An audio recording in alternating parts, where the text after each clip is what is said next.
નગરપાલિકા દ્વારા ઘણા સમયથી પેન્ડિંગમાં રહેલ વાહનની જરૂરિયાતને લઈ વિપક્ષ નેતા જયરાજસિંહ મોરીએ આપેલ નિવેદન. ઇલેક્ટ્રિક લોડર ક્યારે આવશે?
પછી સાહેબ કોઈ પણ સંજોગો હોય કે રહસ્યમય જે કાંઈમાં થયું હોય એ પણ એમાં કે આગળ જૂની એગ્રીમેન્ટમાં છે એ પણ વાહન આપણે આવ્યા હવે સાહેબ આપણું સ્કાય લિફ્ટર જે છે જે આપણે ઇલેક્ટ્રિક વિભાગમાં આપણે ઉપયોગમાં લઈએ છીએ એ ખૂબ કંડે માલિકમાં છે, ઉપયોગમાં લઈ શકાય એવી સ્થિતિમાં નથી. ધક્કાકાટીથી ચાલુ કરવું પડે છે, લિફ્ટ કે બગડી ગયેલી છે. તો સાહેબ હવે એ જે આપણા કર્મચારીઓ છે એ અત્યારે એક રીતે એવું કહી છે કે જીવના જોખમે કામ કરે છે, કેમ કે ગમે ત્યારે આમાં નાની મોટી દુર્ઘટના અકસ્માત તો કર્મચારીઓને તકલીફ પડે. આપણે નગરપાલિકા દ્વારા એક પણ કર્મચારીનો આપણે વીમો કાંઈ એવું ઉતારતા નથી કે એને કોઈ એવું પ્રોટેક્શન આપણે આપતા નથી ફાઇનાન્શિયલ. એટલે આ લોકો અત્યારે જીવના જોખમે કામ કરી રહ્યા છે. પણ હું એમાં સ્પષ્ટ માનું છું માત્ર ને માત્ર જે આ સત્તાધીશોનો ભ્રષ્ટાચાર કરવાનો એને મોકો ન મળ્યો એના લીધે આ વાહનોની ખરીદી અટકાવવામાં આવી. હવે આ સત્તાધીશોના ભ્રષ્ટાચારની ભૂખના કારણે આપણા જે કર્મચારીઓ છે એને અત્યારે તકલીફ થઈ રહી છે. એટલે અમે સાહેબ આપણે વિનંતી કરીએ છીએ અને રૂબરૂમાં રજૂઆત કરીએ છીએ કે તાત્કાલિક અસરથી જે કાંઈ આપણા જરૂરી વાહનો છે તો એની ખરીદી કરવા માટેની પ્રક્રિયા કરવામાં આવે, જે પ્રક્રિયા કંઈ પારદર્શક રીતે થાય અને આપણા જે કર્મચારીઓને મુશ્કેલી પડી રહી છે એ દૂર કરવામાં આવે અને વાહનો તાત્કાલિક એની ખરીદી થાય તો આપણે નગરપાલિકા દ્વારા એને ઉપયોગમાં લેવામાં આવે એવું આપના માધ્યમથી એમાં પ્રક્રિયા થાય અને આપ પોતે સાહેબ અંગત રસ લો અને તાત્કાલિક આનું નિરાકરણ લાવો એવી એટલે રજૂઆત કરી.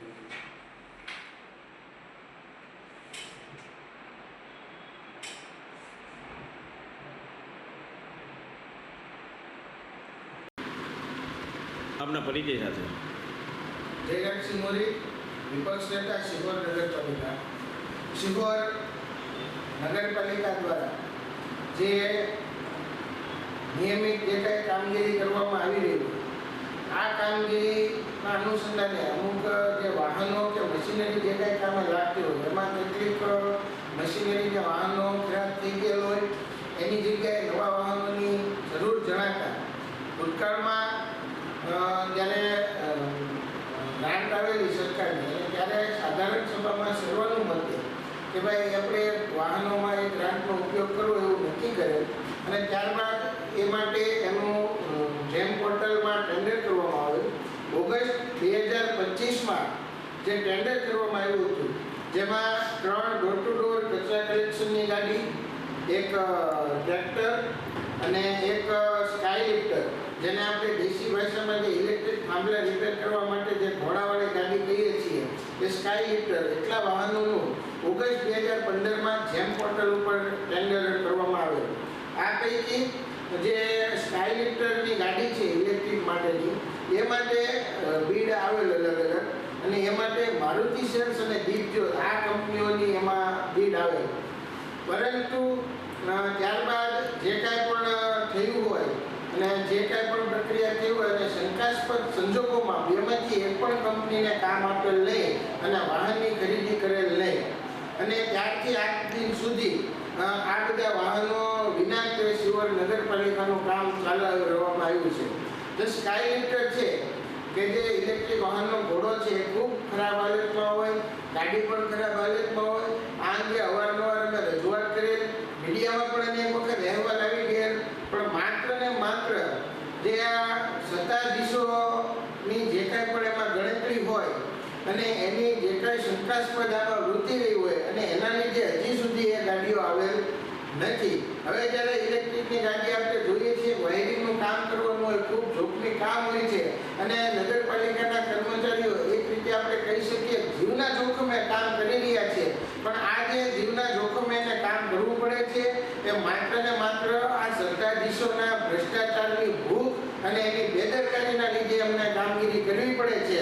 અને અમારો સ્પષ્ટપણે એવો આક્ષેપ છે કે માત્ર ને માત્ર ભ્રષ્ટાચારમાં એમનો જે મનસૂબો પાર ન પડ્યો એટલા માટે થઈને તે ટેકનિકલ કારણો આપીને બેમાંથી એક પણ કંપની પાસેથી વાહનની ખરીદી કરવામાં આવી નહીં, અને આજ દિન સુધી 1 વર્ષ જેટલો સમય વહી ગયો અને હજી પણ એ કર્મચારીઓ ખરાબ પરિસ્થિતિમાં ખરાબ વાહન સાથે કામ કરી રહ્યા છે.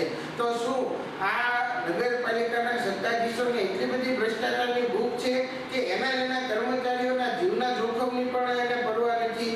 જો આ દરમિયાન કોઈ પણ ગંભીર અકસ્માત થાય તો એનો જવાબદાર કોણ રહે? જો કર્મચારીને કઈ ઈજા થાય કે કોઈ એની સાથે દુર્ઘટના બને તો એની જવાબદારી કોની? માત્ર ને માત્ર સત્તાધીશોના ભ્રષ્ટાચારની ભૂખના કારણે અત્યારે આજે કર્મચારીઓ છે જીવના જોખમે કામ કરી રહ્યા છે, જેનો અમે સખ્ત શબ્દોમાં વિરોધ કરીએ છીએ. અને તાત્કાલિક અસરથી તે કોઈ પણ જાતના ભ્રષ્ટાચાર વિના પારદર્શક પ્રક્રિયાથી જે આ વાહનોની ખરીદી